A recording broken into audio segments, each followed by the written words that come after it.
Meus amigos, que a paz de Jesus permaneça em nossos corações. Então hoje nós vamos ter um tema muito interessante, surpreendentemente interessante. E é um tema que, na forma que ele está sendo construído, ele pode ser apresentado para qualquer corrente religiosa, para qualquer também corrente de pensamento. Mas no particular, está falando para o que aceita Jesus, logo está falando para o cristão. Então, 90% da minha interpretação daqui do texto vai ser para o cristão. E por que nós falamos assim?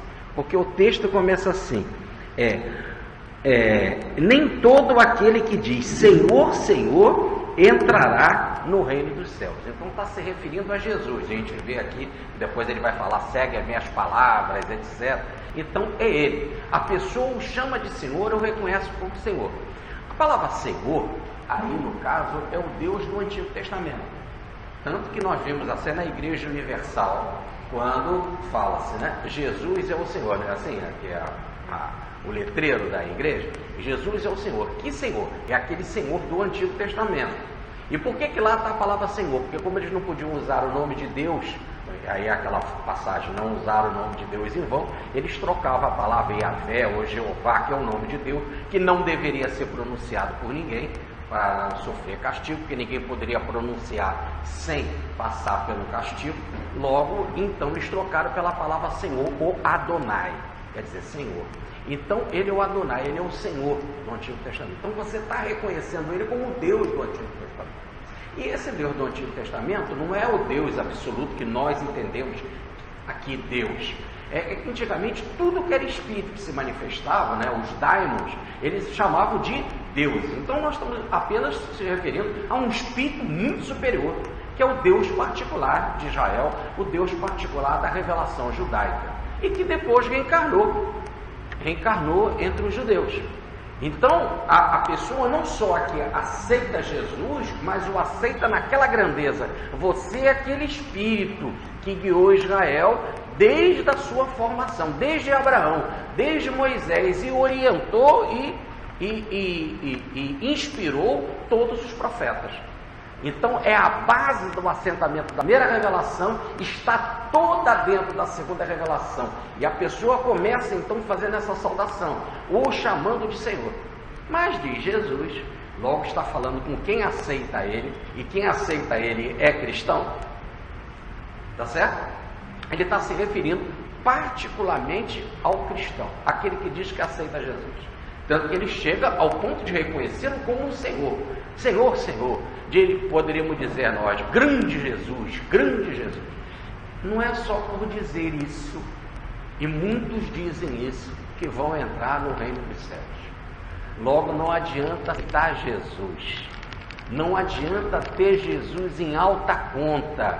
Não adianta dizer que Jesus é aquele Espírito maravilhoso, foi reconhecido como Deus no Antigo Testamento.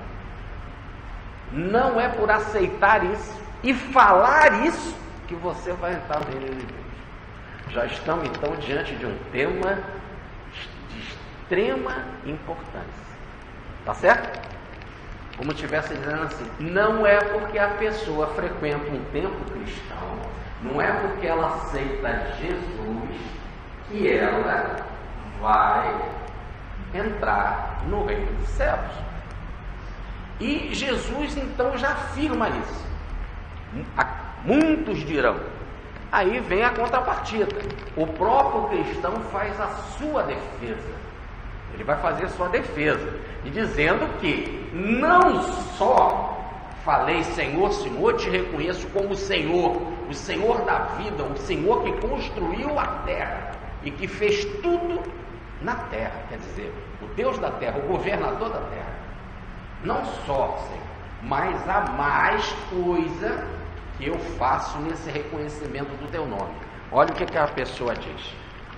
Continua aqui ela, dizendo assim: aquele, porém, que fizer a vontade do meu Pai é o que entra no reino de Deus. Então, vamos guardar essa informação. Só entra no reino de Deus aquele que fizer a vontade do Pai. E as pessoas vão contra-argumentar. esse entrará no reino dos céus. Muitos me dirão naquele dia: Senhor, Senhor, não profetizamos em teu nome, não expulsamos demônios em teu nome, e não fizemos em teu nome muitos prodígios? Eu então direi naquele dia: nunca vos conheci, afastai-vos de mim, vós que praticais a iniquidade. Iniquidade aí é a palavra que quer dizer obra sem lei, sem regra, sem ordem. Vamos lá. Olha que aqui nós temos muita coisa para pensar. Não é um texto simples. O sujeito é um cristão. E ele é tão cristão que reconhece que Jesus é o máximo. Ele é o governador da terra. É aquele Deus do Antigo Testamento que criou e fez a terra. O espírito de alta envergadura. Muito bem. E Jesus diz: não vai entrar no reino de Deus, ou no reino dos céus, se não fizer a vontade do Pai, que está nos céus. Para entrar no reino dos céus, tem que fazer a vontade do Pai. E nós falávamos sobre esse reino dos céus. E não é só um reino futuro, de harmonia, onde se vai viver as leis do Sermão do Monte. Vamos criar uma comunidade de fraternidade, é do futuro. Ou então, aquele que adianta o processo, que entrou pela porta estreita, adiantou o processo, ele individualmente é martirizado aqui, porque aqui, como lembrou o Estênio, é um mundo do antissistema, ele vai sair martirizado, mas aí como desencarnado, numa comunidade de espíritos harmoniosos, onde só entram espíritos harmoniosos, ele já vai viver, ele e a comunidade dele, esse princípio do reino de Deus. Não aqui.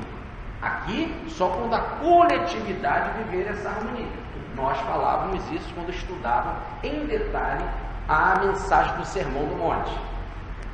Agora, então vamos supor que ele adiantou esse processo e ele individualmente praticou a mensagem divina. Aí ele desencarna. E aí, desencarnando quase sempre pelo martírio, mas mesmo assim levando uma vida martirizada, ele vai para uma comunidade de espíritos que já vivem essa harmonia, esse reino dos céus. Mas diz Jesus que só vai entrar nesta sociedade, ou futuramente aqui na Terra, coletivamente, ou desencarnando no plano espiritual, aquele que fizer a vontade do Pai. Não adianta dizer Senhor, não adianta dizer que é cristão. Mas eles então vão contra-argumentar, mas como não? Nós profetizamos em teu nome, nós expulsamos demônios em teu nome, e nós fizemos prodígios vários em teu nome. Então usávamos o teu nome para realizar obras interessantes. Vamos analisar essas três coisas: profecia, expulsar demônio, o exorcismo, e terceiro, realizar prodígio ou milagre. Três coisas. Fizeram isso e a resposta é: usavam o nome do Senhor, usavam até este nome no sentido da grandeza, de reconhecê-lo como Senhor, e de Jesus: afastai-vos de mim, não vos conheço, praticaste obra de iniquidade. Mas o sujeito fez coisa boa, porque diz o Evangelho, e nós vimos na vez passada, e foi o tema da vez passada, que conhece-se a árvore pelo seu fruto. Se o fruto é bom, e aí a árvore é boa. E se a árvore é boa, só pode produzir fruto bom. Bom no sentido de saudável, com saúde, fruto com qualidade. Só a árvore deteriorada que produz fruto podre, fruto estragado, fruto ruim ou mau, enfermo. Mau no sentido de enfermo. Muito bem. Então Jesus vem esclarecer para a gente ficar atento às obras da pessoa. Porque a gente fala, mas aquele cara faz obra boa. E se ele fez obra boa, então veja bem, a árvore dele é boa. E se a árvore dele é boa, ele é uma pessoa boa e saudável, então eu posso segui-lo. Aqui, essas pessoas estão por cima da onda. Olha bem, ela acredita em Jesus. Ela tem Jesus em alta conta. E ela faz as suas obras. E antes de fazer as obras, ela coloca o nome do Senhor para dizer, não sou eu, é Jesus que está fazendo. E as obras são meritórias. Fazem profecias, expulsam espíritos atrasados e realizam milagres, fenômenos, prodígios. E diz Jesus, afastai-vos de mim, não vos reconheço. Não vos conheço, afastai-vos de mim, são obras de iniquidade. Aí a gente fica agora numa seguinte situação. Como reconhecer, então, que a obra é boa? Porque essa pessoa realiza profecias. Ora, nós temos os profetas no Antigo Testamento, profetas maravilhosos. E a palavra profeta aí, nós temos que explicar ela um pouquinho mais. Vamos explicar. A palavra profeta está na primeira carta aos Coríntios, uma carta de Paulo de Tarso, no capítulo 12, versículo 28. Eu primeiro vou ficar jogando as coisas, depois a gente fecha. Olha bem, lá está dito que profecia não é só adivinhar o futuro. O profeta é aquele que também fala a mensagem instrutiva. Por exemplo, isso que eu faço aqui, palestra. E não só fala sobre o futuro, mas também realiza palestras inspiradas. E a palavra profeta quer dizer órgão. E aí, no caso, como lá se tinha pouca escrita, logo se usava pouca psicografia, se usava mais era a fala, naquela época, então o órgão aí é a garganta, ou melhor, a psicofonia. O espírito pegava a pessoa, tá certo? Pegava o médium e usava o seu órgão da fala, e pela fala a pessoa é inspirada. E nós conhecemos quantos médiums são inspirados, e nós sabemos quantas pessoas falam coisas instruídas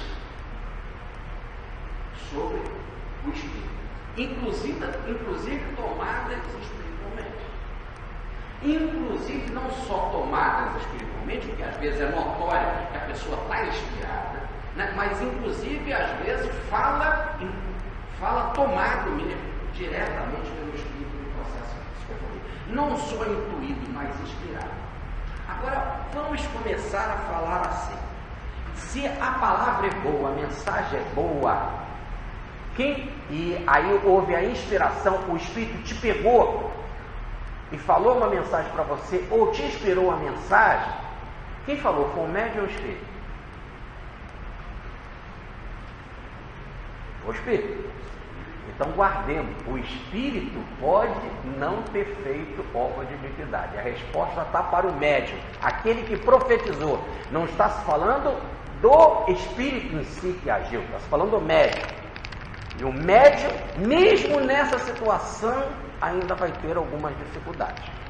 Mas diz a passagem, olha bem, e aí a evangelho, a gente tem que estudar palavra por palavra com muita calma. Isso o espiritismo tem que ser assim.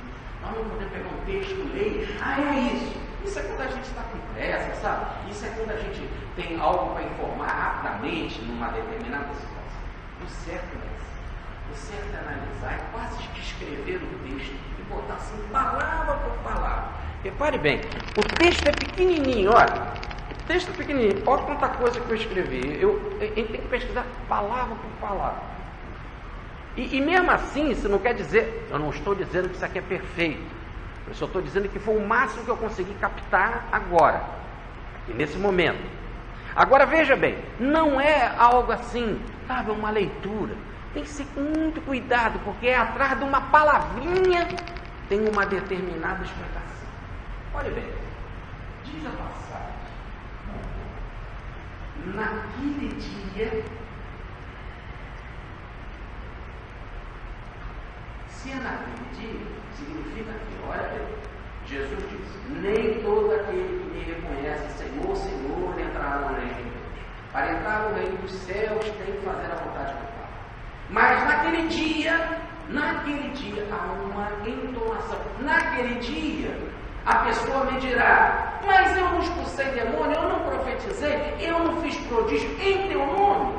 E eu vos direi, naquele dia,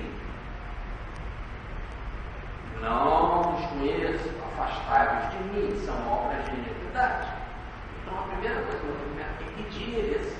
Está por tal naquele dia. Essa é uma expressão muito comum no Antigo Testamento e no Novo Testamento.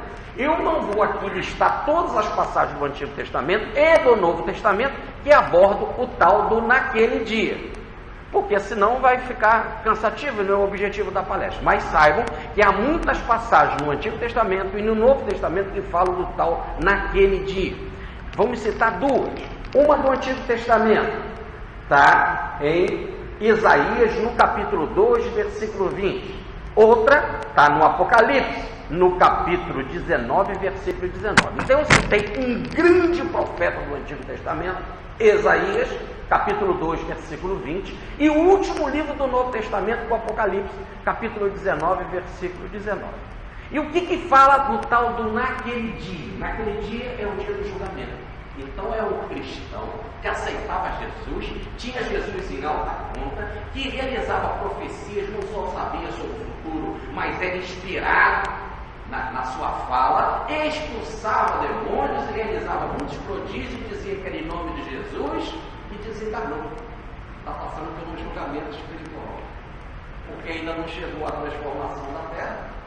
Se ainda não chegou a tal da transformação da terra, e se a pessoa falou com ele, mas Senhor, eu não fiz isso, eu não fiz, isso significa que já está acontecendo o julgamento. Logo, é diante do tribunal da consciência, é um cristão desencarnado. Compreenderam? Estamos diante da consciência agora clara.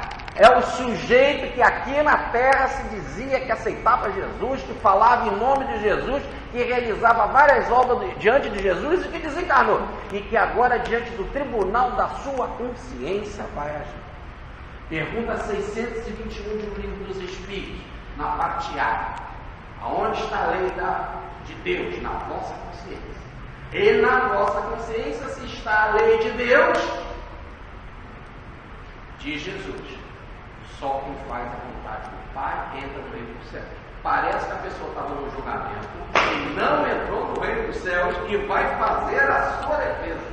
E a defesa dela é clara: são as minhas obras testificam.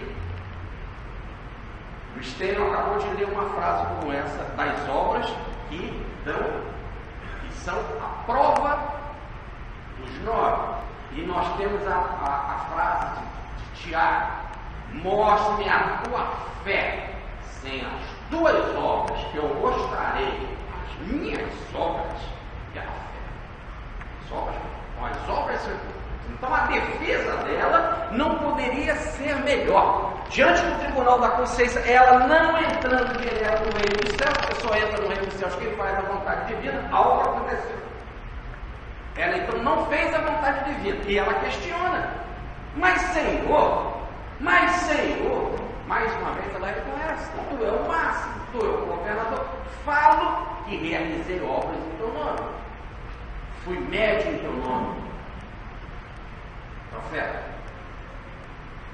Usar o meu órgão, e aí o médium mais variado, porque quando nós pegamos o capítulo 12 de Paulo, na primeira carta aos Coríntios, nós temos diferentes dons, ou diferentes carismas, ou as diferentes faculdades mediúnicas. O capítulo 12 da primeira carta aos Coríntios é um tratado de mediunidade, tá bom? Quem quiser um desenvolvimento completo do capítulo 12 desse tratado de mediunidade, é só um capítulo, mas com um verdadeiro mini livro dos médiuns. Existe uma obra do Hermínio Miranda chamada Os Carismas, né? Diversidade. Oi? Diversidade. A diversidade. São muitos os dons, então a diversidade do carisma, ou a diversidade dos dons, ou a diversidade das profecias. Então é um livro do Hermínio, publicado pela editora Machado, maravilhoso, sobre quem quiser aprender em casa, pede que eu trago, eu empresto você. Agora, olha bem,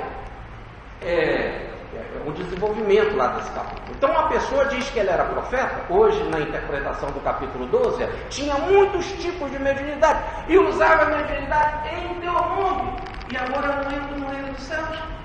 Mas ainda eu expulsei muitos demônios em teu nome, e não entro no reino dos céus. Mas também eu fiz muitos outros prodígios, e aí prodígios, olha, fiz cura, fiz levantamento de objetos, derramei ectoplasma, fiz materialização, fiz objetos se locomover, fiz fenômenos de ideoplastia, materializei objetos, materializei pessoas, fiz muitos fenômenos em teu nome, realizei muita coisa. E não entra. E diz Jesus: não vai entrar? Afastai-vos de mim, não vos reconheço, praticastes obra de iniquidade. Aí eu pergunto para vocês, agora, se na palestra da semana passada nós dizíamos aqui que é pelo fruto que se conhece a obra, estamos amarrados, porque o sujeito é médico em nome de Jesus, reconhece Jesus, fala de Jesus, realiza milagres, faz os fenômenos mais variados, expulsa demônios, e aí não é reconhecido no plano espiritual. Esse julgamento astral, nós estamos diante de um julgamento astral. Temos que agora ir além do que é esse negócio. Como agora vamos reconhecer as obras? Entendeu? Evangelho é aparentemente fácil. E a gente fica falando dessas coisas assim, e ficamos, podemos dizer, até agora no nó. Se eu parasse a palestra aqui, estaríamos no nó. Um nó diante de como vamos reconhecer as pessoas pelas obras. Se quando ela faz essas obras, e são todas positivas, fala em nome de Jesus, passa a vida aceitando Jesus, e chega no plano espiritual, não entra. E a explicação é clara, Jesus já fala com antecedência, não entra porque não fez a vontade do Pai. E a gente pergunta, então o que é fazer a tal vontade do Pai? E como agora, então, eu, que preciso reconhecer aquele que eu vou seguir, para seguir alguém que me dê uma orientação, a recomendação de Jesus é seguir pelo fruto que ela dá, e agora então o fruto fica meio arriscado. Parece que o fruto tem que vir com algo diferente. Vamos lá. A primeira coisa, mediunidade não depende de religião. O sujeito pode ser médium e profetizar automaticamente, ou melhor, usar o órgão da mediunidade dele, pode ser da fala, ou da escrita, tá certo? Ou da telepatia. Mediunidade, inclusive, é amoral, não depende da moral. Então tem muita gente aí que é médium, que profetiza, tá certo? E logo temos diferentes dons da mediunidade, necessariamente não é cristão, necessariamente nem acredita em Deus, é um ateu. Mediunidade, então, não depende da religião, ela é amoral, inclusive você pode ser médico para o mal, e às vezes nem tem consciência de que é médico. Mas aí você poderia dizer, não, mas aí há um caso, porque ele diz e reconhece Jesus, ele fala em nome de Jesus. Então a gente já sabe que esse ponto eu não devo acreditar. Chega lá qualquer médico que use o nome de Jesus e que fale em nome de Jesus e tem dom mediúnico, né, por causa disso que ele é uma pessoa que vai entrar no reino de Deus. Falta algo que tem que examinar, algo que precisa ser examinado, algo que precisa ser testado. Entendeu? Eu ainda não falei o que é esse algo. Jesus vai na frente comentar. Nós só temos que ficar refletindo. Aí você fala assim, mas expulsou o demônio. Mas muita gente expulsa demônio, muito, que é de qualquer religião, você teve isso. E tem muita gente que expulsa espírito atrasado, que nem acredita em Deus. É muito psicólogo, é muito magnetizador, é muita pessoa que tem força de vontade, manda o sujeito ficar quieto, e nem fala de espírito, e nem usa a colocação para espírito, e o sujeito fica melhor no consultório. Porque tem muito espírito fraco que vai em consultório e tem medo do psicólogo, do psiquiatra, que nem acredita em Deus, nem fala em Deus, que nem fala em religião. Mas com a sua postura, ele toma uma determinada situação. É lógico que nós estamos falando aqui de grandes potências. Nem o texto também está dizendo que o sujeito ali está incorporado por grandes potências. Apenas está incorporado por demônios, ou melhor, espírito desencarnado atrasado. Um sujeito que é espírito desencarnado atrasado, como ele segue a opção de gente, ele obedece a opção de gente, ele principalmente político, não obedece o político roubo o tempo todo, mete a mão e chega lá na hora, faz carinho bonitinha, faz os dedinhos, vamos fazer campanha para educação, para a escola, para isso, para aquilo, né? O sujeito vai, obedece, cai no magnetismo do político. Espírito também desencarnado cai também. Se ele não for muito potente, se ele não for muito conhecedor, ele cai, ele obedece. Então também para expulsar demônio não precisa se acreditar em religião nem nada. Tanto que tem vários magnetizadores que fazem isso. Por exemplo, um parapsicólogo, que nem é parapsicólogo, é mais pilantra, que é o Padre Quevedo, tá certo? Nós vamos dizer que ele não expulsou demônio? Eu acho que sim. E ele falava contra e ria, dizia que não acreditava, que não tinha espírito nenhum, o cara obedecia. É lógico que eu não estou falando do espírito inteligente, estou falando de desencarnado, ignorante daquele nível que se prestava àquela situação. E quantas vezes ele fez. Então, isso não quer dizer absolutamente nada. Outra coisa, nós vemos, por exemplo, Rasputin, que dominava a família imperial russa, um fenômeno magnético, com a força do magnetismo, inclusive aceitava Jesus, porque ele era da igreja ortodoxa russa, tá certo? Acreditava em Jesus, logo falava no nome do Senhor, e tinha poderes mediúnicos, e dominou a família de tal ponto como se um verdadeiro ser absurdo, e criando vários embaraços para ela e para muitas mulheres. Não é isso? Olha a força dessa sim, a força magnética, ativamente única, é importantíssima, que comandou uma nação e quase abalou o mundo, Adolfo Hitler, e que usava as coisas mediúnicas, quantas e quantas vezes, assuntos mediúnicos, estudos mediúnicos. Está aí a matéria do Reformador sobre a lança de Jesus e o interesse dele de apanhar a força magnética que estava naquela lança. Eu convido a vocês para ler a obra do Hermínio Miranda, que trata sobre esse assunto, e o artigo do Reformador.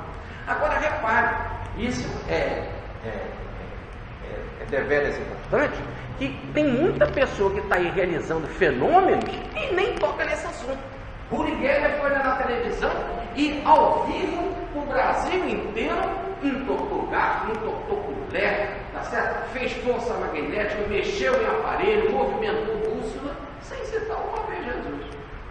Então, realizar prodígios nós temos os mais variados. Médios os mais variados em todas as situações do mundo, materialistas, espíritas ou de outras correntes religiosas. Aí você fala assim, então se esses fenômenos não representam nada, o que representa? O que é tal do fazer a vontade divina que passa por que você seja conhecido por ele? E aí, mais, não vai ser afastado por ele, e mais, não vai ser obra iníqua, como se estivesse dizendo, isso daí é obra iníqua, isso não vale nada. Mas muita gente é arrastado por esses grandes médios, de vez em quando eles aparecem, tem filas enormes, e arrastam multidão, e muitas pessoas ficam presas a ele, ficam presas às suas instituições, e ficam presas financeiramente a ele, e tem muitos que não cobram até, mas que se utilizam do seu poder e arrastam multidão. E quantos, inclusive, falam em nome de Jesus e arrastam a multidão, como foi o caso lá na Goiânia, que 900 se mataram em nome da religião, cometeram suicídio. Então, olha, há algo além das obras. E se tem coisa que nos fascina é obra. O sujeito ali, ele curou a pessoa do câncer. Aquele ali curou a pessoa lá de uma paralisia. Aquele ali expulsou a pessoa, chegou lá estrebuchando, ele chegou, levantou a mão e o espírito foi embora. Aquele outro ali fez uma palestra brilhante. Veja, não é isso que identifica que verdadeiramente a pessoa é de Jesus, ou melhor, faz a vontade de Deus. Aqui não é nem ser de Jesus, que você pode ser de uma outra religião e fazer a vontade divina. É bonito que logo no início ele fala que não é um caso só pessoal. Ele está falando de um caso pessoal, porque a pessoa vai passar pelo julgamento no plano espiritual e é cristão. Mas ele generaliza a passagem dizendo que só entra, não é porque aceita ele, só entra verdadeiramente no reino de Deus quem faz a vontade divina. Então agora eu tenho que descobrir não as obras, mas a vontade divina nas obras. Entenderam? Eu tenho que descobrir a vontade divina nas obras. Isso significa que ser cristão, acreditar em alguém, ter alguém como teu guia, é complicado. Aí nós vamos ver a solução que ele dá. Vamos ver qual é a solução, como que ele vai nos ajudar a sair desse embaraço. Ele vai falar de dois tipos de pessoas que realizam essas mesmas obras. As obras são iguais. Tem dois tipos de pessoas. Uma faz a vontade do Pai, a outra não faz a vontade do Pai. Ele vai dar nome para essas pessoas. Umas são os sensatos. Os sensatos ou os prudentes fazem a vontade divina e realizam essas obras, profecias, prodígios e expulsam o demônio. Existem outros que não fazem a vontade divina e que não vão entrar, são os embotados, ou os bobos, ou os insensatos.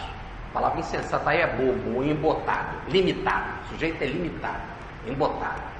Ele também faz profecia, ele também expulsa o demônio, expulsa o espírito atrasado e realiza prodígio.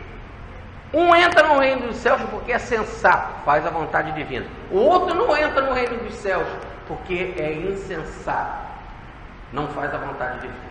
Aí a gente agora tem que saber, mas e daí? Se é pelas obras que a gente reconhece, tem que ter algo nas obras que mostra. Algo na obra que a pessoa realiza que vai passar para nós essa confiança, essa certeza de que a pessoa faz a vontade divina. Isso significa que ser cristão e seguir alguém não é coisa assim tão simples. Não é entrar num templo, agora eu aceito, ou a pessoa entra no centro espírita, ou entra numa sociedade qualquer, ou entra numa igreja qualquer, ou encontra um pastor qualquer, aí ele vê lá um fenômeno, vê lá uma situação verdadeira, expulsou o demônio, falou, profetizava, a palestra foi brilhante, e daí? Tem mais por trás. Não adianta a pessoa cantar maravilhosamente bem, tem que ter algo por trás. Não adianta a pessoa ser um grande profeta, tem que ter algo por trás. Não adianta a pessoa ser um grande músico, tem que ter algo por trás. Não adianta a pessoa ser um grande orientador espiritual, tem que ter algo por trás. Sempre tem que ter algo por trás. É esse detalhe que nós temos que nos criar. Aí você fala assim, então não é fácil. É verdadeiramente, nós vimos as duas lições atrás. Entrar para o cristianismo é uma porta estreita, demanda dificuldade e cuidado para não ser arrastado como um falso profeta. Jesus vai dar a orientação. Vamos ver como age o insensato e vamos ver como age o sensato. Vamos ver aquele que é amplo e aquele que é limitado. Como que eles agem? Jesus dá um exemplo. Havia, e aí a coisa fica bastante clara. O exemplo é: aquele que escuta a minha palavra e a pratica, e tem aquele que escuta a palavra e não a pratica. Então vamos para o primeiro caso. O que escuta a palavra e que pratica, e que é o homem ajuizado, né? O homem inteligente, ajuizado. Ele construiu a sua casa na rocha. Diz Jesus de forma claramente. Eu quero dar uma parada aqui. antes de entrar no texto, porque o texto fala assim, e ele claramente, eu queria que vocês anotassem a qual eu gostei, porque está faltando essa colocação, ele vai dar essa explicação, claramente, não vai haver dúvida. O sujeito está no plano espiritual, está diante do tribunal da consciência, e a consciência vai ficar clara, ele vai ficar iluminada. Ele vai entender e não vai ter dúvida. Jesus vai falar claramente. Havia um homem ajuizado que construiu a sua casa sobre a rocha.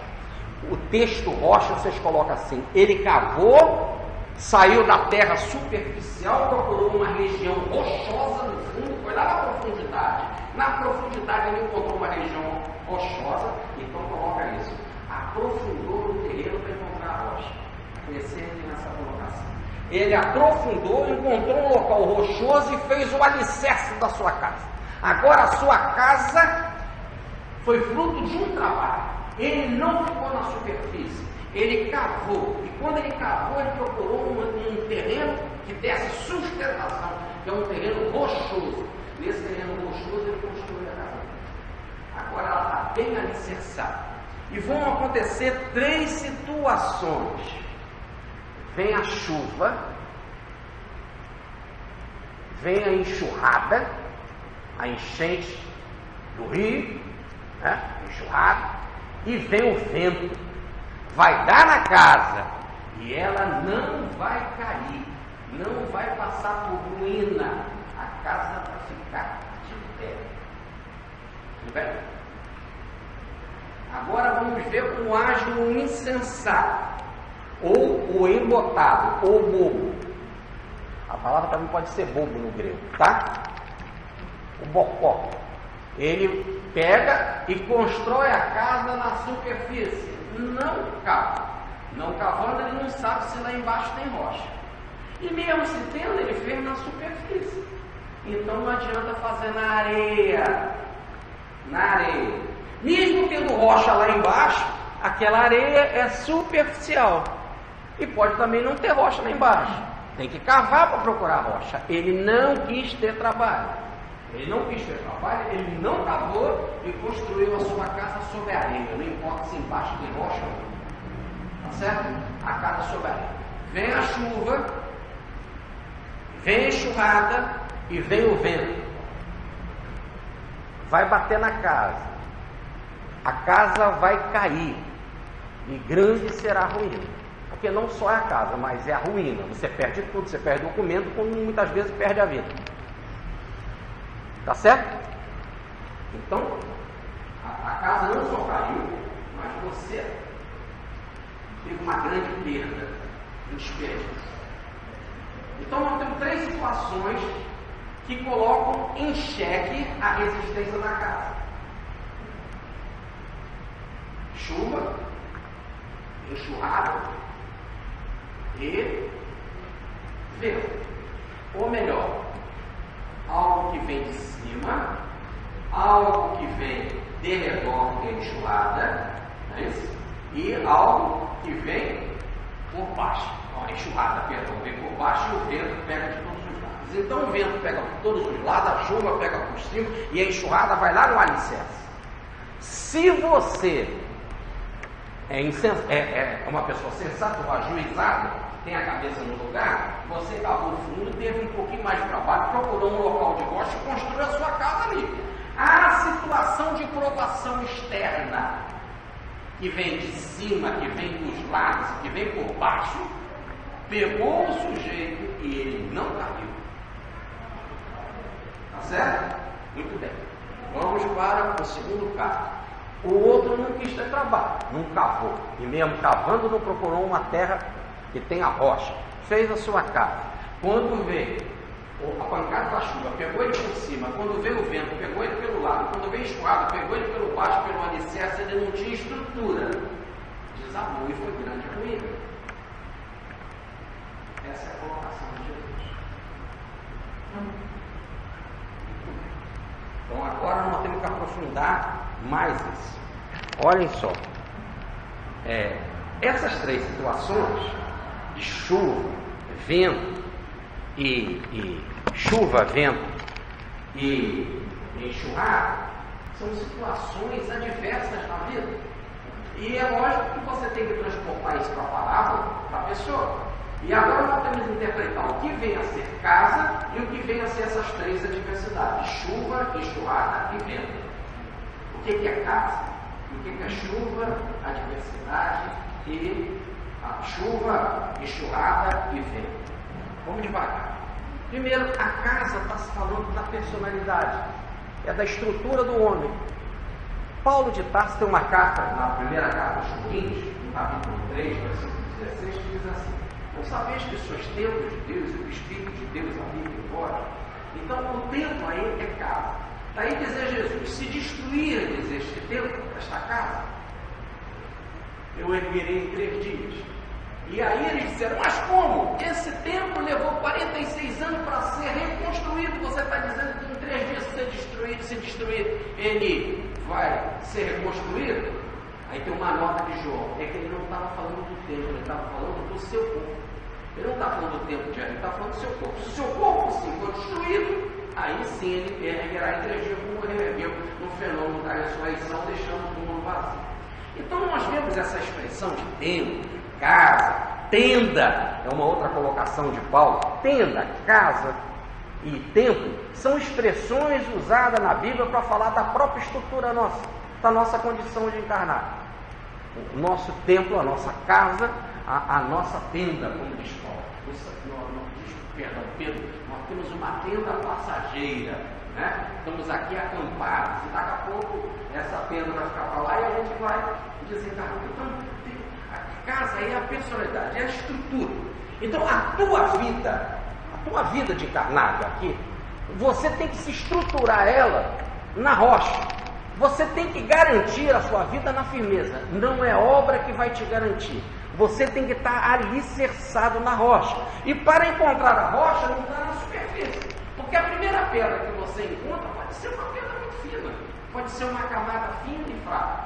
Diz a passagem, e eu pedi para vocês anotarem: tem que cavar e encontrar a pedra. Aquela pedra, tem que encontrar aquela pedra firme, que realmente é uma camada de boa sustentação para você construir a sua casa. A nossa personalidade, ela tem que estar estruturada de forma granítica, onde que você não sente movediço, onde você está firme, alicerçado. Se você vem aqui e não quer ter trabalho, e automaticamente já quer sair pregando, e já quer sair profetizando, e fazendo milagre, realizando coisas, diz o texto, não é isso. Primeiro você tem que ter sustentação. Por enquanto que não se tem essa sustentação, não se deve realizar nenhuma dessas obras. Essas obras, quando você não está sustentado na rocha, essas obras vão ser obras de iniquidade, sem lei, sem ordem, sem regra. E aí agora você poderia perguntar assim: mas Jorge, está bem, mas para eu, no meu caso, como cristão, como é que eu fico? Como que eu vou saber que aquele sujeito está alicerçado na rocha? Como que eu vou saber que a casa dele está alicerçada na areia movediça? Como eu vou saber que ele não tem firmeza debaixo dos pés? Primeiro, agora nós vamos para a tal da rocha, né?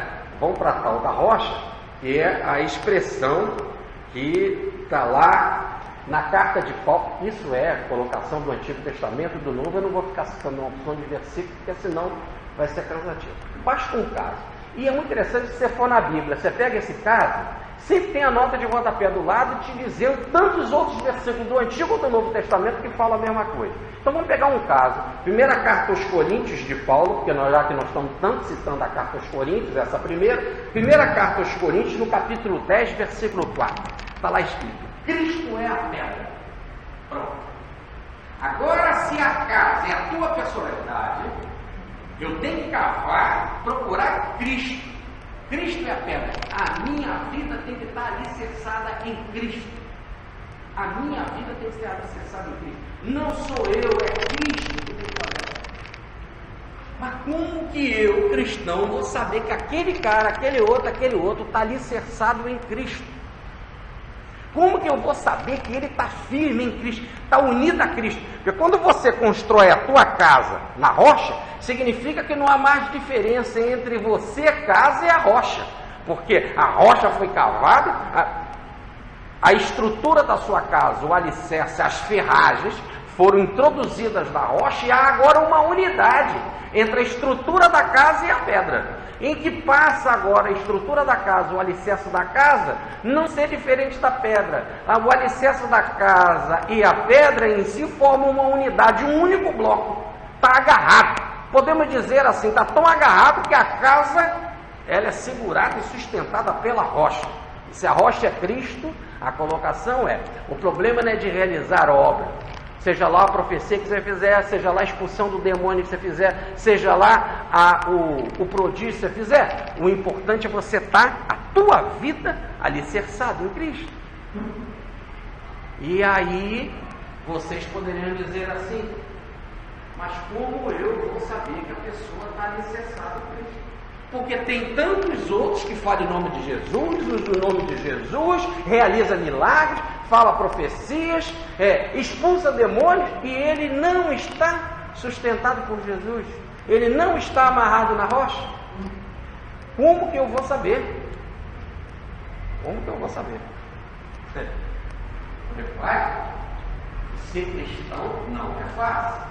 Jesus não diz e fala assim: vem aqui, olha o meu reino. Nem um Jesus não tem. Olha bem, nós não temos nem direito de aceitar Jesus se não fizer esse exame que está mandando. Toda a nossa fé tem que ser raciocinada, tem que estar firme. Nós temos que ter confiança naquele que nós estamos seguindo. Mas eu confio em Jesus. Então há algo que ele tem que mostrar para nós, garantir que ele faz a vontade de Deus. Jesus tem que, eu tenho que ter essa certeza que ele faz a vontade de Deus. Senão eu vou para o tribunal, ele dança. Ele ou qualquer outro profeta. Então, se a estrutura da casa está alicerçada na rocha, se a estrutura da casa está alicerçada na rocha e forma uma unidade, rocha, estrutura da casa, e é a própria rocha quem sustenta a casa, podemos então agora ir para uma outra passagem. Vamos pegar um exemplo. Jesus profetizou. Jesus falava inspiradíssimo. Jesus expulsou espíritos atrasados, demônios. Jesus realizou muitos prodígios. E aí nós temos que saber de que forma que ele fez isso. E se realmente ele estava alicerçado numa rocha. No capítulo de João, no capítulo 10, no capítulo 14, versículo 10 do Evangelho de João, há uma passagem em que Jesus explica ou comenta, e depois nós vamos ter que acreditar nele, porque não adianta ser Jesus, tá certo? Nós temos que acreditar, mas ele comenta que as obras que ele fez, não é ele que fazia, é o Pai que estava nele que fazia as obras. Até aquilo que ele profetizava, o que ele falava, ele dizia: tudo aquilo que eu ouvi do meu Pai, eu vos tenho dado a conhecer. Então a inspiração era direta divina. O que ele falava vinha de Deus. As obras que ele realizava, não sou eu que as faço. É o Pai que está em mim que faz as obras. Olha bem, João capítulo 14, versículo 10.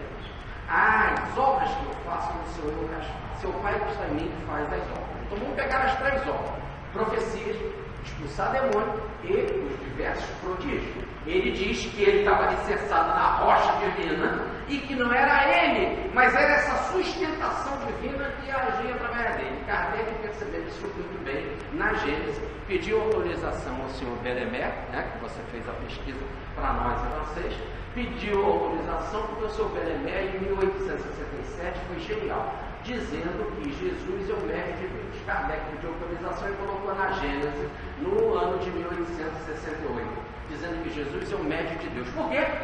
Baseado nessa frase: as obras que eu faço, não sou eu que as faço, é o Pai que está em mim que faz as obras. Então ele está dizendo que a casa dele é alicerçada na rocha divina. E nós temos que saber E aí Jesus recomenda que o homem tem que estar a sua vida alicerçada na rocha divina, para que ele e a rocha sejam um só, e a rocha dê sustentação para ele. É isso que é o tal do fazer a vontade de Deus. Agora, se eu conheço a árvore pelo seu fruto, lá nesse fruto, para saber que o fruto é bom, eu tenho que sentir que a pessoa está alicerçada em Deus, está alicerçada em Cristo. Como diz Paulo, já não sei eu mais que viver, Cristo que vive em mim, para mim viver é Cristo. Como está na carta aos Gálatas, no capítulo 2, versículo 20. Como eu vou ter essa certeza? Tá certo? Bom, nós temos 3 situações que Jesus manda a gente ficar atento: a chuva, a enxurrada e o vento. Chuva, enxurrada e o vento é a prova dos 9. Tá certo? Ou não? Olha a passagem de Jesus: a chuva, a enxurrada e o vento são as provas do 9. Ou melhor, é a que dá certeza se o sujeito está alicerçado na rocha ou não. Jesus disse, e nós sabemos que ele realizava essas obras prodígios, expulsava demônio e profetizava. Tudo bem. Tudo isso ele fazia. Ele diz que era o Pai que fazia através dele, então ele estava unido ao Pai. Aliás, ele fala, lá no capítulo 10, versículo 30 de João: eu e o Pai somos um, eu estou no Pai, o Pai está em mim. Então ele está alicerçado. Estava tão alicerçado que era o Pai que agia através dele. Mas eu não posso acreditar em Jesus. Eu não posso acreditar. Eu tenho que ir para a prova dos 9, ele nos dá. E a prova dos 9 é chuva, vento e tempestade. Ou melhor, pegar por cima, pegar pelo lado e pegar por baixo. Vamos ver a prova, diante da provação, como o sujeito se comporta. Expulsar demônio dos outros é muito fácil. A gente faz. Ter fenômeno mediúnico e realizar prodígio, muito fácil. Inclusive na televisão. Falar mediunizado e de forma brilhante com magnetismo, muitos fazem. Como que eu vou saber se a pessoa está alicerçada mesmo? Vai ver em Jesus. É diante da provação, é diante da chuva, é diante do terremoto, da enxurrada, é diante do vento. Transformando, é diante dos ataques. Vamos lá. Temporais, que são as chuvas, que acontecem frequentemente em épocas variadas, né, de formas alternadas, ou as situações da vida, a chuva. Os rios ou as enchentes são as perseguições do homem, que vem como enxurrada, ou que vem como se fosse... Como é que é aquilo quando todo mundo, os ladrõezinhos se juntam e vêm atacar a gente, hein? Como é o nome disso? Viu? Como a gente sabe? Arrastão. O arrastão é uma verdadeira enxurrada, tu tá assim, vê um arrastão, tá certo? Ou então nós temos os ventos. A própria palavra vento, que te pega por todos os lados, e que tu não sabe de onde ele vem nem para onde que ele vai, mas te pega por todos os lados. O vento são os ataques espirituais. A própria palavra vento, pneuma no grego, é a mesma palavra para espírito, pneuma, daí sopro, pneu de carro. Daí a palavra pneu de carro, que é o sopro, é o vento. Daí a colocação de Jesus: o vento bate, ninguém sabe de onde ele veio nem para onde ele vai. É assim a manifestação do Espírito. E te pega, e você não sabe por quê, e daqui a pouco você está atacado pelas trevas. E quando são atacados pelas trevas, e nem sabe que são atacados pelas trevas, ou melhor, e nem tem capacidade às vezes para sair daquela situação, ou estava muito bem e daqui a pouco foi atacado pelas trevas, foi atacado por forças espirituais, as mais variadas, mais fracas, mais fortes, 1, 2, ou até uma legião, como Jesus pergunta o nome do espírito que estava no cemitério dos Gadarenos: como é o teu nome? E ele diz: chama-me legião, porque somos muitos. Pegamos esse carro aí e fazia o diabo no cemitério. O cara virava as camas, amarrava ele em corrente, ele arrebentava as correntes, ficam com força igual ferro. E é ruim que às vezes um valentão segurar ele, porque necessariamente não segura, às vezes precisa de muito. E às vezes chega um como o Eurico de Passaroto e solta ele. É só força do olhar, né? É só força algo de um poder que as pessoas desconhecem, como o sujeito vinha todo amarrado, espumando, arrebentando, dando em todos, e Jesus passou, larga o menino. E repreendeu o espírito foi embora. Muito bem. Mas agora eu tenho que saber esses ataques. Então nós aqui na vida nós passamos por diferentes ataques. Os ataques temporais, diários da vida. Tua casa pega fogo, tua mulher fica doente, teus filhos morrem, você passa por um processo, você é demitido, a invasão no país e você perde tudo. É muito rico, está muito bem, é aposentado inclusive, é aposentado, está tudo garantido pelo governo, inclusive você tem uma boa poupança, invade aqui, já era. Aliás, o invasor não tem obrigação de pagar o teu salário de aposentadoria, ainda toma o teu dinheiro da poupança. E às vezes nem precisa ter invasor, às vezes sai um dos nossos mesmo, que a primeira atitude de um bom presidente é tomar as poupanças das pessoas. E a gente inclusive volta no campo. Vai na roça, bate palma e chora. Pronto, o primeiro ato, então, um negócio é que você tem os ataques daqui da vida, são os ataques, doenças, os problemas, incêndio, desabamento, terremoto, perda de emprego, problema na bolsa de valores, problema naquele setor do comércio, as coisas mais variadas, tá certo? Você se separa da mulher, tua mulher está tudo bem, ela arruma outro, ainda é feliz. Então, são as coisas que acontecem. Teu filho está tudo bem, que se envolve com droga.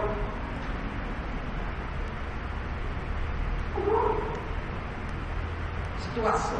Agora está fazendo uma palestra em Fortaleza, a moça chegou no sábado e disse assim, no intervalo da palestra com o cafezinho, ele segurou minhas mãos, querendo te pedir, vamos orar para Bezerra de Menezes, porque eles há 4 dias pegaram meu filho, ele é viciado em droga, e pegaram porque ofereceram um dinheiro muito grande que nós não temos como pagar. E agora para devolver o meu filho tem que dar esse dinheiro. Já corremos nesses 4 dias, não demos, então quero pedir pelo menos para eles abaixarem a proposta. E aí nós fizemos essa oração ali, e no outro dia, lá, ela foi na palestra no domingo de manhã e disse, devolveram o menino. Muito bem. Depois o doutor Bezerra. Mas olha, problemas acontecem. Você está assim, teu filho com droga, tua filha fica grávida, ou então está tudo bem na tua vida, tu tem dinheiro, está tudo bacana, você tem saúde, fica grávida, a alegria do casal, e vem uma ultrassonografia que é o enencefalo, como foi feita a leitura aí. Olha a bomba. Ou então vem e reencarna um neném, está tudo bem, está tudo bom, você é um excelente jogador de futebol, teu nome consagrado, é campeão do mundo. Vi de caso com o Mari, nasceu um neném com Down, que hoje é o amor da vida desse pai. Agora veja, os problemas, esses são as chuvas, são essas coisas que acontecem assim, de repente, sabe, você está assim, fechou a nuvem e começou a chover, não, você sai para passear, daqui a pouco aquele temporal. É isso. Agora também tem a enxurrada, aquela que te pega pelo alicerce, que te toma violentamente, que vai mexer antes de tudo com a tua situação. É a sociedade que você frequenta que desabou. É aquele líder religioso que tu seguia e que foi pego em falcatruas ou foi preso. É aquela situação que vai mexer na tua fé e que você não aguenta, por exemplo, num processo de dor, numa doença gravíssima, que a dor te mexe e que você grita porque dói. E tem o caso das enxurradas, os homens te perseguem por todo lado. Nós vimos na palestra do Dr. Bezerra, não adianta você ser bom. Olha no caso do Dr. Bezerra, ele realizou as melhores obras para a cidade do Rio de Janeiro. O povo nunca deixou de votar nele. O chargista chegou a dizer, vocês viram na palestra, o chargista chegou a dizer, o povo gosta dele, o governo gosta dele, o partido gosta dele. Tá tudo certo com esse homem, mas ele é ladrão. Quer dizer, atacam a pessoa de qualquer forma. É uma enxurrada, é uma avalanche. Olha a quantidade de charges negativas que vocês viram aí do doutor Bezerra de Menezes. Chegaram a jogar esgoto abaixo. E você tem que manter a fé, ficar firme diante de uma situação dessa. Agora vamos para os ataques espirituais. Poxa, é um cara que amava a cidade, doutor Bezerra. Fez escola, maternidade, colocou calçamento na rua, fez tudo pelo Rio de Janeiro, tinha 2 clínicas, tinha uma para o pobre não pagava nada. E o rico, ele nunca disse quanto que ele cobrava, o rico pagava o que quisesse. Ele chegou em 1 ano de clínica, em menos de 1 ano ganhava o título de médico dos pobres. E nasce o filhinho dele, uma delícia de filhinho, o Tuninho, e o Tuninho vai estudar medicina. Poxa, que alegria para o pai ver o seu filhinho estudar medicina. E ele vai estudar medicina, um garoto inteligente, um garoto brilhante, um garoto que sempre se comportou bem, está no 2º ano de medicina, com boas notas, tudo certinho. E fica louco. E cai numa obsessão. 3 anos depois vai morrer, mesmo curado com obsessão. E o doutor Bezerra vai escrever um livro, Loucura sobre o Mundo Novo, um livro que é a sua grande obra científica. Ele vai explicar o processo da obsessão. Repare o que é estar alicerçado na rocha, entendeu? A vida vem, pega o teu filhinho querido, estudante de medicina, menino vivo, inteligente, sem problema. Acabei de ver a foto dele no Ceará, na idade que ele entrava para a faculdade de medicina, mostraram para mim lá, os olhinhos claros, mais claros como o doutor Bezerra falava, os cabelos claros como o doutor Bezerra falava, um olhar de inteligência, magro, esbelto, estava ótimo na foto. A foto era original, não era cópia de foto, porque tinha até aquele carimbo do fotógrafo. Antigamente as pessoas tiravam foto e iam no fotógrafo, né, aquela coisa. Então tem até o carimbo, é até em alto relevo o carimbo. Tudo bacana. E o menino cai. O doutor Bezerra escreve um livro, Loucura sobre o Novo Prisma, não só favorecendo a ele através do entendimento e da inteligência da situação, tendo a inteligência do caso, mas favorece toda uma comunidade imensa, não só de médicos, não só de cientistas, não só de religiosos, mas nós todos da população, particularmente espírita ou não espírita, que pela prova de Dr. Bezerra e pelas explicações lógicas, científicas, dos análises, da explicação dos casos, detalhada, ele conta detalhadamente, fazendo um apanhado geral da filologia mediúnica, da reencarnação, do problema do credo, fazendo uma síntese da filosofia, mostrando que ele estava na rocha, alicerçado. Mas aí você poderia dizer assim, mas vamos pegar assim uma coisa que veio assim por baixo, aquela pegou ele. Aí o menino desencarnou em 87. Muito bem. Em 87 ele começa a escrever na imprensa. Ele vai para a imprensa, escreve 10 anos na imprensa, no jornal O País, no Jornal do Brasil e na Gazeta de Notícias, toda semana, são mais de 480 artigos, ele escrevendo toda semana, de uma lógica, de um compromisso, de uma responsabilidade impressionante. Então ele começa em 87 a escrever na imprensa, no meu ano o menino morre. Muito bem. O jornal que ele começou a escrever, o jornal O País, o mais lido da América do Sul e também depois, em nota, da América Latina. Ele ali, bem, começa a trabalhar. Ao mesmo tempo, estava desde 84 frequentando as reuniões de desobsessão. 89 vai ser presidente da Federação Espírita Brasileira, 2 anos depois da morte do menino. Vai presidir a federação. Vai pegar a melhor reunião mediúnica que existia, que era do Grupo Ismael, vai levar para dentro da federação e vai começar a frequentar a melhor reunião espírita mediúnica que existe até hoje. Já tem mais de 100 anos. Foi inaugurada, foi fundada em 1880. O Dr. Bezerra leva lá para dentro. E ele vai ser o doutrinador nessa reunião. Mas vai pegar a obra de Allan Kardec, a obra exposta, mas ele vai traduzir em 90. Vai publicar. Puxa, olha só. E só que ele tinha uma menina de 22 anos, que era o xodó da vida dele, era a Carolina, a sua Ayá. Ele amava a Ayá. A Ayá tocava piano maravilhosamente. era uma doçura, era bela, além de bela, uma doçura, tocava piano magnificamente, era médico, era um anjo da casa. Mais ainda, no século XVI, ele foi casado com a Carolina, ou em outras palavras, é aquilo que nós contamos em palestras passadas, que o pai dá ao filho tudo que o filho pede, pão, peixe, ovo, e não dá ao contrário, porque tem ligação de amor do passado, e esse é o caso. Agora ele tem ligação dela de amor pelo passado, ele vai garantir por amor tudo aquilo que a sua filhinha deseja. Era um amor pela menina. Muito bem. Ela, mais que tudo, lia os romances do pai. Puxa, não há nada mais gostoso um escritor quando as pessoas leem os seus livros. É muito mais gostoso quando alguém de casa lê o seu livro e te reconhece dentro de casa. Isso é uma delícia. Mas mais do que isso, ele era reconhecido também profissionalmente por ela. Porque tudo que era artigos e manifestações no jornal sobre política, ela lia, guardava, recortava tudo.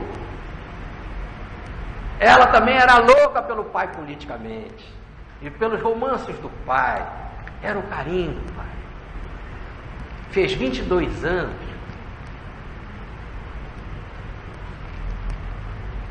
E a vida o levou. Ela desencarnou. Mas ele fazendo aquela obra toda. E ela passou por muito tempo de agonia. Então ele foi lá no grupo Ismael, onde ele frequentava. Ele foi lá no grupo Ismael, um espírito se comunicou, é fruto maduro, ó, vai partir. Além do mais, ela está como tua filha, mas é depósito do Senhor. Foi o Senhor que colocou ela na tua vida. Agradeça ao Senhor. Mas o espírito já diz, ó, cara, ela vai partir, é fruto maduro, não tem que ficar aqui.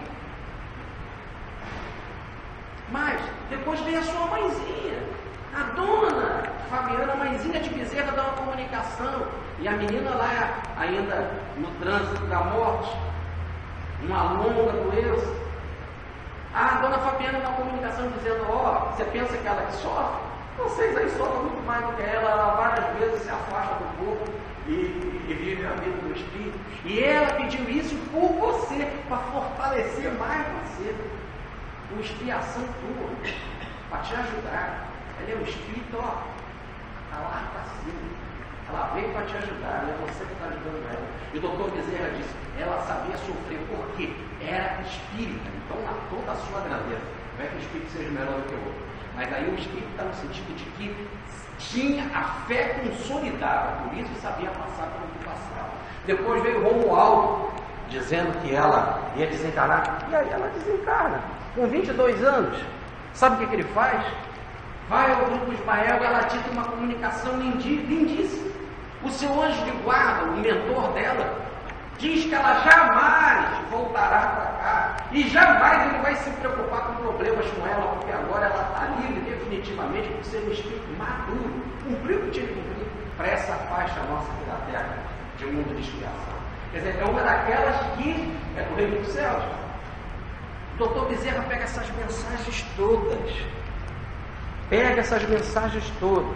Do espírito amigo, da mãe, do arcebispo Romualdo, do anjo de guarda dela, da menina, e teve mais do que uma comunicação dela. Ele apanha todo esse material, as comunicações da menina também, e publica no jornal O País. Ele vai no jornal O País e publica no jornal O País e diz para a população que lia as suas matérias no jornal: está aí um pai confortável, está aí um pai, como é doce suave, como é doce. Minha filha morrer nessa situação. E a pessoa veio falar em doce suave, como é doce suave devolver o depósito que é do Senhor. Está aí as comunicações da menina e dos seus guias espirituais, está aí me consolando, e desafia a comunidade dos seus leitores. Por que vocês não façam o mesmo? Por que vocês não vão buscar na fé, na mediunidade, na orientação, essa certeza que eu tenho? Estava firme na rocha, estava completamente firme na rocha, entenderam? Vem a chuva, vem a tempestade, era atacado politicamente por todos os lados. Vocês viram aí, eu mostrei cerca de 40 charges para vocês. era jogada no bueiro, era jogada na lama, era vestida de mulher e chamada de ladrona, que nem existe essa palavra, mostrando que o repórter estava gozando dele e abusando. Era atacado de todas as formas, firme. Entenderam? Aí você fala assim, e daí? E no meu caso, como que eu vou saber se o sujeito realiza boas obras? Como que eu vou saber? Porque tem muito político que está aí fazendo essas coisas todas. Como que eu vou saber que ele é firme? Como que eu vou saber se ele está alicerçado na rocha, que ele faz a vontade do Senhor? Aí está a explicação. É essa a resposta que Jesus dá. Vem a chuva, vem a enxurrada, vem o vento, vê como ele se comporta. Ou melhor, vai bater na porta dele a dor, como ele se comporta. Aí veja, vamos voltar para Jesus. Jesus fez prodígio? Fez. Jesus expulsou o demônio? Expulsou. Jesus foi profeta? Foi. Muito bem. E ele disse, então fazia a vontade do Pai. Como que eu vou saber se ele faz a vontade do Pai? E ele mesmo disse, eu estou no Pai e o Pai está em mim. Mas as obras que eu faço não sou eu que as faço, é o Pai que está em mim que faz as obras. E eu tenho que saber se o que ele fez é verdadeiro. E aí eu vou olhar quando chegou a tempestade na vida dele. Quando a tempestade chegou, ela veio danada. Ela veio toda misturada em forma de chuva, vento enxurrada, ela veio em forma de cruz. Tá certo? E aí eu convido a vocês para ler o capítulo em Mateus, Marcos e Lucas e João, os capítulos em Mateus, Marcos, Lucas e João, sobre o fenômeno da cruz. Desde a quinta-feira à noite, quando ele é preso, até o final do processo da crucificação. Eu nem peço para continuar no caso da ressurreição, mas até a hora que ele entrega o Espírito ao Pai e pendeu a cabeça. Leiam e vê se ali ele não cumpre, mesmo diante da chuva, da tempestade, mesmo diante da enxurrada, do vento, tudo, atacado pelos homens, atacado pelas coisas do mundo, atacado pelas trevas, cumpriu tudo. E mais, aí você poderia dizer assim, mas ele falou, amai os vossos inimigos, fazer bem aquele que os persegue, calunia, perdoai sempre 70 vezes 7. Botar ele na cruz, ele termina, Pai, perdoa porque eles não sabem. Ele fala, perdão geral. Então, se você quer saber aqui no mundo, no céu você olha a aura da pessoa, no céu você olha a dignidade e o magnetismo dela. Mas nós não temos essa capacidade aqui. Só quem é médium muito sensível. Vou contar o caso da reunião de Umbanda, quando ela começou pela primeira vez, no dia 15 de novembro de 1908, na Federação Espírita de Niterói. Então estava lá o médium, o seu Zé, estava lá, tinha 17 anos, e o doutrinador, o orientador espiritual, começa a argumentar com o seu Zé, dizendo que aquela reunião não podia aquilo, que não podia aquilo outro, que ele era espírito que não era daquele local, etc, etc. A médium de evidência chamou o presidente da reunião e falou assim, há algo estranho, porque apesar da fala dele, apesar da linguagem dele, eu vejo a sua luminosidade, eu vejo a sua presença espiritual. Entenderam? Se você não tem essa capacidade de perceber assim como a médium, percebe? A dignidade espiritual de um espírito, então você só tem um jeito de reconhecer como aquele sujeito passa pelos sofrimentos na vida. Aí você fala assim, mas tem muita cara aí que está fazendo prodígio, está falando profecias, com palavras maravilhosas, e também está expulsando demônio, mas eu não vejo nada de sofrimento na vida dele. Abre o olho, é um olhão, mas não é esse olho daqui, nem esse, é esse daqui, o terceiro olho. Abra o terceiro olho, abra o teu chakra, perceba espiritualmente.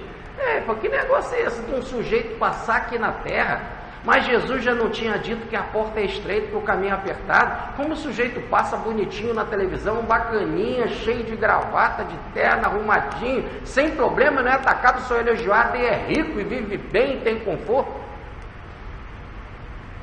Tá certo? Inclusive eles anunciam que isso é a maior prova de que Deus está com eles. E aqueles santos todos que ficaram na pobreza, então passa a ser uma prova de que Deus não estava com eles. Olha que deturpação. Preste atenção. Vida com facilidade não é vida de santo. Se a gente pegar santo que é santo, e aí na nossa pesquisa, Bezerra de Menezes, você pegar Francisco de Assis, pegar Antônio de Pádua, pegar santo que é santo, não tem problema.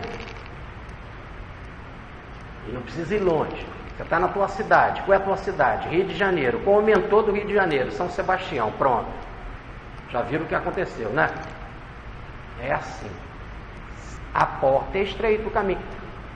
Ser santo, ter uma missão na terra e não ter dificuldade. Veja. Mas Kardec não morreu dessa forma. Como Francisco também não. Então veja. O problema não é o final do martírio, é a vida. E a vida dele toda foi de perseguição. Atacaram ele todo pela lado, chamaram Kardec de ladrão, se meteram no dinheiro dele no livro dos Espíritos, disseram que ele era milionário em Lyon, e ele chegou a dizer, mas como que eu era milionário em Lyon se eu nunca morei em Lyon? Olha como é que é, como a enxurrada faz. Olha como a enxurrada faz. Ataca a pessoa de todo jeito. Atacou a treva do Kardec, atacou os homens, o jornal, a igreja botou as obras dele no índice, todas as obras espíritas. Então a vida é assim. E quando ele quis escrever a revista espírita, o empresário disse: o quê? Escrever a revista espírita, isso não dá dinheiro, não me interessa, ele quer do bolso dele. Trabalhou tanto, teve que deixar a casa em que morava com a mulher, e toda mulher gosta da sua casa, arrumadinha do seu jeito, tem a sua intimidade, e levou a casa dele para dentro da Sociedade Espírita de Paris. Ele morava no mesmo local em que ele trabalhava, onde era o escritório da revista, onde era a Sociedade Espírita de Paris, que ele recebia visita. E a gente já fica pensando em quem era até maior, ele ou a mulher dele. Porque uma mulher aceitar isso, uma mulher pode ter a sua casinha, ele imagina as reuniões que aconteciam, as visitas que ele recebia do mundo inteiro. As milhares de cartas que ele recebia, e tinha de pagar, e tinha o custo de correio, tinha de contratar secretário para ajudar. Bom, a vida é difícil. E de Chico Xavier, logo que começa a sua missão, já ganha logo um processo. É assim.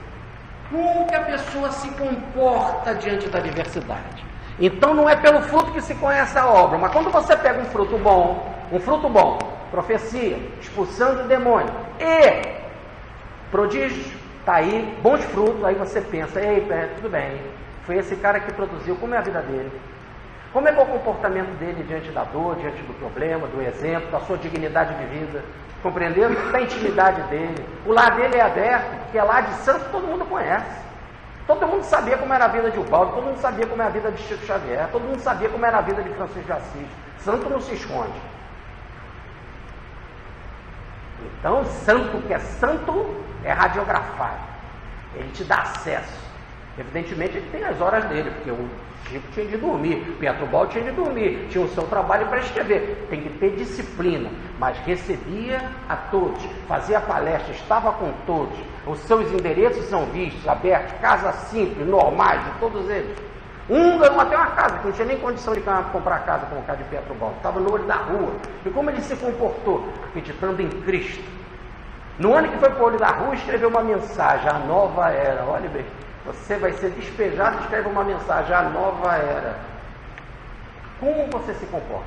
Então, na hora que você pegar um fruto bom, em vez de sair acreditando logo naquele cara, peraí, está aqui o bom fruto. Poxa, aquele orador, aquela mediunidade, aquelas palavras, aquele olhar, olha, está aqui aquele prodígio que ele fez, aquela cura extraordinária, minha mãe estava com câncer.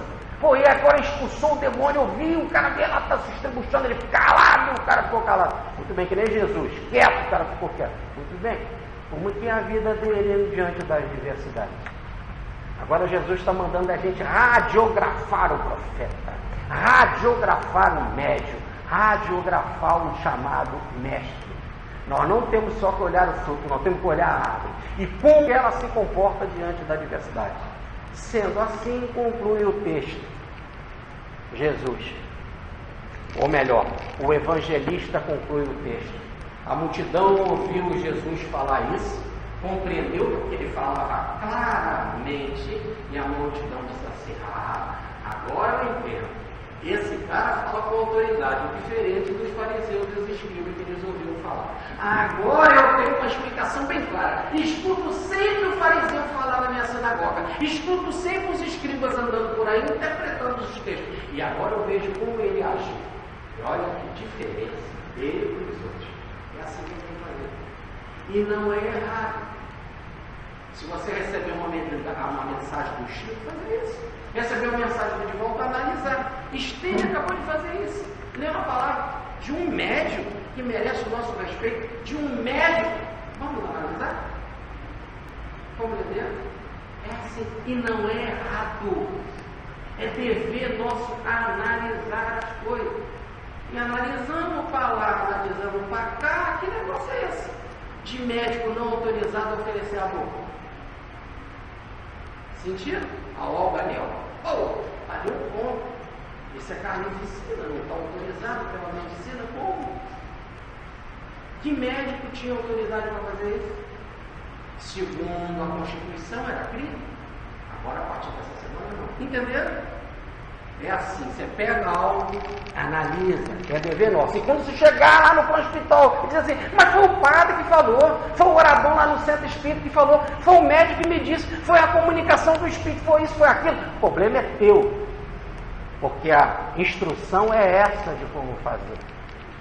Não seja também embotado, não seja também bobo, não seja arrastado. Analisa, bote a mente para funcionar. Pense bem, ele está muito bem assim quando está sólido e quando cair. E diante da tempestade? E diante da doença? E diante de uma perseguição policial? Como que ele vai ser? Tá certo?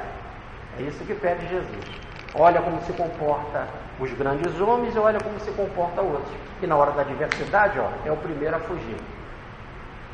Tudo bem? Ariston Santana Teles, Osumira, sempre nos conta que o cristão é muito cristão até o leão chegar na arena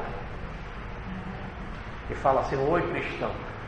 É aí que nós vamos ver, é cristão ou não, como é que é o comportamento dele. Tudo bem? Eu quero ainda, antes de fechar a palestra, dar um pulinho lá naquele negócio da consciência no plano espiritual que você vai ser julgado. Porque tem uma palavra que parece meia dura, porque ele diz assim: não te conheço, afastai-vos de mim. Calma, a gente logo, poxa, mas Jesus não precisava ser assim tão duro para a pessoa. O sujeito já chega lá no plano espiritual, a primeira que ele chega como mentiroso. Eu estou alicerçado em você, fiz as coisas no teu nome. Como que você usou o meu nome se nós não tínhamos de intimidade? E a palavra eu não te conheço. E nós vimos aqui, em lições passadas, que a palavra conhecer é o verbo para sexo, para intimidade. A primeira vez que ele foi usado na Bíblia foi para sexo. E Adão conheceu Eva e nasceu Caim. Ao conhecer o sexo. Tudo bem? E aí é intimidade. O Espírito diz assim: mas eu fiz em teu nome, eu fiz. Peraí. Como você usou o meu nome se nós não nos conhecemos, se nós não temos intimidade? Ah, mas eu quero ficar aí contigo. Afastado. Você entrando aqui, você não tem capacidade para estar aqui. Mais ainda, você aqui será um desarmônico. Porque você não está alicerçado na fé. Como vai viver no reino de Deus, você não está preparado para isso. Igualzinho, mesma coisa quando aquela mulher que cometeu os 58 abortos quis entrar na colônia solar e André Luiz fez: não, ou melhor, o vigilante Paulo, não, estou vendo pela sua estrutura que se você quer entrar aqui, você quer para destruir, porque você não tem a sua fé consolidada. E ela então saiu daquela cara de pobrinha, toda suja, toda vestida de trapo, e gritou: malfeitores, inimigos de Deus, e tal, e saiu feito uma fera gritando tal. Claro, então o afastar de mim, você não tem condição de viver nesse ambiente. Não pode ficar vibratoriamente unida. Nós estamos unidos num julgamento, e num julgamento onde que há a baixa da vibração do mentor, eu estou dizendo, não há afinidade entre nós. O problema é de afinidade, não há sintonia, nós não nos conhecemos na intimidade. Você usava o meu nome, usava meu evangelho, usava a minha mensagem, me explorou meu nome, explorou os meus fiéis. Mas não necessariamente temos intimidade. Como que nós vamos saber se a pessoa tem intimidade? Lá no caso do Cristo, passou pelo que passou e deu o exemplo. Você passou por dificuldade, deu exemplo. Se passou por essas dificuldades, deu exemplo, você tem intimidade com Ele. Você é um com Ele. Então, para nós, fica a prova. Como saber? Através de como que a pessoa passa pela vida. Principalmente diante das dores, dos problemas, das perseguições e dos ataques das trevas. Tá legal? Muita paz.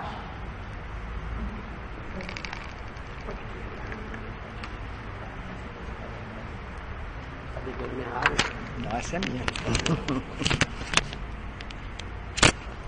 Você vai fazer a prece?